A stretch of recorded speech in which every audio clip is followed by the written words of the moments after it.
Breaking news చూస్తున్నాం. 4 రాష్ట్రాల్లో assembly ఫలితాలు వెలువడనున్నాయి. మరి ఎంతో ఉత్కంఠంగా సాగినటువంటి ఎన్నికలు కాసేపట్లో వాటి భవితవ్యం అయితే తేలనుంది. మరి ప్రధానంగా స్థానిక పార్టీలతో జాతీయ బీజేపీ పార్టీ అయితే ప్రధాన పోటీదారుగా నడుస్తూ ఉంది. మరి బెంగాల్, కేరళ, తమిళనాడు, అస్సాంలో ఈ సమీకరణాలే కనిపిస్తూ ఉన్నాయి. మరి కేరళ అసెంబ్లీ ఎన్నికల ఫలితాలకు వేళ అయినటువంటి నేపథ్యంలో కీలకమైనటువంటి పరిణామం అయితే చోటు చేసుకుంటా ఉంది. మరి అంతకు ముందే ముఖ్యమంత్రి పినరయ్ విజయన్ అయితే తన యొక్క పేరు వెనుక ఉన్నటువంటి సీఎం అనే పదాన్ని కూడా తొలగించుకున్నారు ఆయన.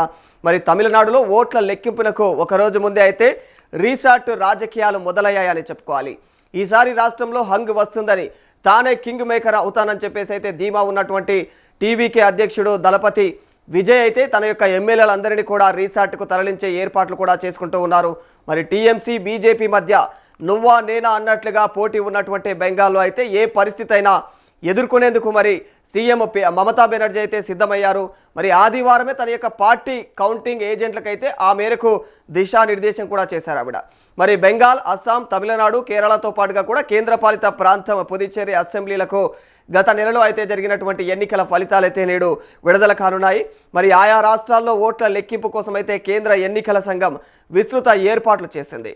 ఉదయం 8 గంటలకు అయితే ఇక పోస్టల్ బ్యాలెట్లతో లెక్కింపు అయితే ప్రారంభమవుతోంది. మరి ఎగ్జిట్ పోల్ యొక్క సర్వేలు కూడా భిన్న ఫలితాలను అయితే అంచనా వేయడంతో పోటీ చేసినటువంటి రాజకీయ పార్టీల్లో అయితే ఫలితాలపైన నరాలు తెగే ఉత్కంఠత అయితే నెలకొంది.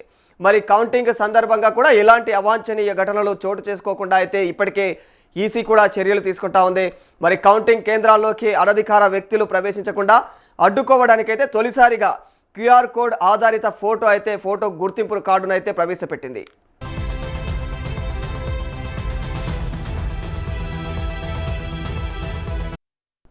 తాజా ఎన్నికల్లో అందరి దృష్టి కూడా పశ్చిమ బెంగాల్ పైనే నిలిచిందని చెప్పుకోవాలి. మరి ఇక్కడ 294 అసెంబ్లీ స్థానాలుండగా నేడు 293 స్థానాల యొక్క ఫలితాలను అయితే ప్రకటించనున్నారు. ఇక ఫాల్టా నియోజకవర్గంలో ఇక పోలింగ్ను అయితే ఈసీ రద్దు చేసింది. మరి ఇక్కడ ఈ నెల 21న అయితే మళ్ళీ పోలింగ్ జరగనుంది. మరి రాష్ట్రంలో గత 3 ఎన్నికల్లో కూడా తిరుగులేని విజయం సాధించినటువంటి టీఎంసీ 4వ విజయం పైన అయితే ధీమా వ్యక్తం చేస్తూ ఉంది. మరోవైపు బెంగాల్లో పాగా వేయాలని శక్తియుక్తులన్నింటినీ కూడా దారపోసినటువంటి బీజేపీ కూడా తనదే విజయం అని చెప్పేసి చెప్పుకుంటోంది. మరి ఎగ్జిట్ పోల్స్లో ఎక్కువ శాతం మాత్రం ఖచ్చితంగా బీజేపీకే అనుకూలంగా వాళ్ళైతే రిజల్ట్స్ని ఇచ్చారు. మరి తాము 200 పైచిలుకు స్థానాలు అయితే గెలవబోతున్నామని చెప్పేసి సీఎం మమత ప్రకటించుకున్నారు. మరి ఆమె పోటీ చేసినటువంటి భవానీపూర్ నియోజకవర్గం ఫలితం పైన ఇప్పుడు మరింత ఆసక్తి అయితే కొనసాగుతూ ఉంది. మరి ఇక్కడ ఆమెకు ప్రత్యేకంగా బీజేపీ సీనియర్ నేత సువేందు అధికారి అయితే నిలబడ్డారు. అయితే 2021 ఎన్నికల్లో నందిగ్రామ్లో అయితే ఆయన మమతను ఓడించారు. మరి ఈసారి కూడా అదే ఫలితం వస్తుందా, మమతపై చేయి సాధిస్తుందా అనేది మాత్రం మరికొన్ని గంటల్లో అయితే తేలే అవకాశం ఉంటుంది. ఇక మరి బెంగాల్లో గత నెల 23, 29 తేదీల్లో అయితే 2 విడతలుగా అయితే పోలింగ్ జరిగింది. దేశ చరిత్రలోనే అత్యధికంగా 92.47% ఓటింగ్ నమోదైంది ఇక్కడ. మరి రాష్ట్రంలో ఎన్నికలు ముగిసినటువంటి తర్వాత కూడా ఉద్రిక్త పరిస్థితులు కొనసాగుతుండటంతో అయితే ఓట్ల లెక్కింపు కోసం దాదాపుగా 2,50,000 మంది కేంద్ర బలగాలను అయితే నియమించారు.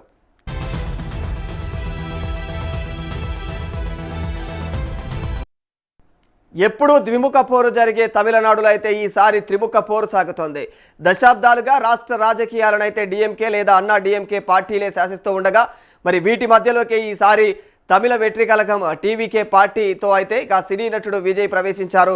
రాష్ట్రంలో 234 అసెంబ్లీ స్థానాలకు ఏప్రిల్ 23న అయితే ఒకే విడతలో అయితే పోలింగ్ నిర్వహించగా 85.10% పోలింగ్ నమోదైంది ఇక్కడ.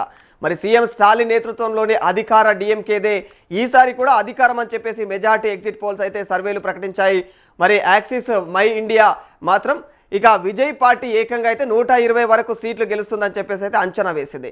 మరి దీంతో ఫలితాలపైన అయితే ఉత్కంఠత నెలకొందనే చెప్పుకోవాలి.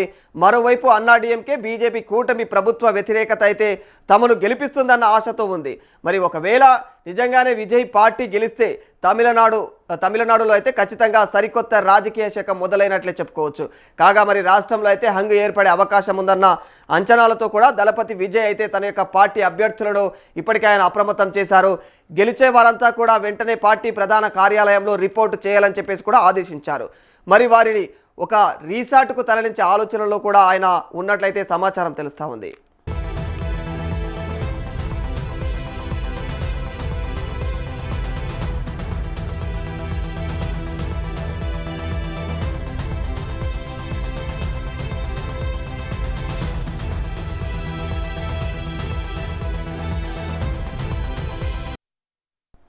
కేరళలో పోలింగ్కు ముందే కీలక పరిణామం చోటు చేసుకుంది.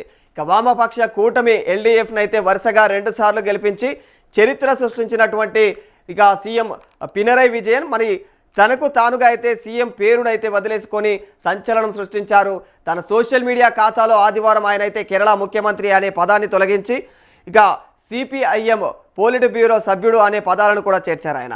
మరి 140 అసెంబ్లీ స్థానాలు ఉన్నటువంటి కేరళలో ఏప్రిల్ 9న ఒకే విడతలో పోలింగ్ జరిగింది. మరి ఈసారి ఇక్కడ కాంగ్రెస్ నేతృత్వంలోని యూడీఎఫ్ కూటమి గెలుపు ఖాయమని చెప్పేసి అయితే ఎక్కువ శాతం ఎగ్జిట్ పోల్ సర్వేలు ప్రకటించాయి. అస్సాంలో అధికారాన్ని నిలబెట్టుకోవడం పైన బీజేపీ ధీమాగా ఉంది. ఎగ్జిట్ పోల్ సర్వేలు కూడా మళ్ళీ బీజేపీదే అధికారం అని చెప్పేసి అయితే ప్రకటించాయి.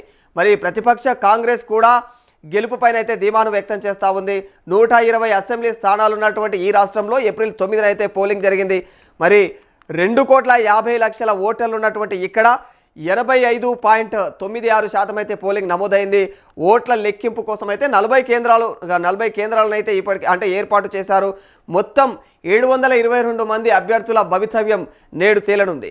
మరి కేంద్రపాలిత ప్రాంతం పుదుచ్చేరిలో మొత్తం 30 అసెంబ్లీ స్థానాల ఓట్ల లెక్కింపు అయితే నేడు జరగనుంది.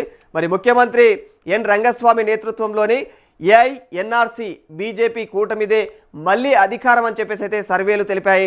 మరి కాంగ్రెస్ డిఎంకే కూటమి కూడా గెలుపు పైన అంతే ధీమాను వ్యక్తం చేస్తూ ఉన్నాయి.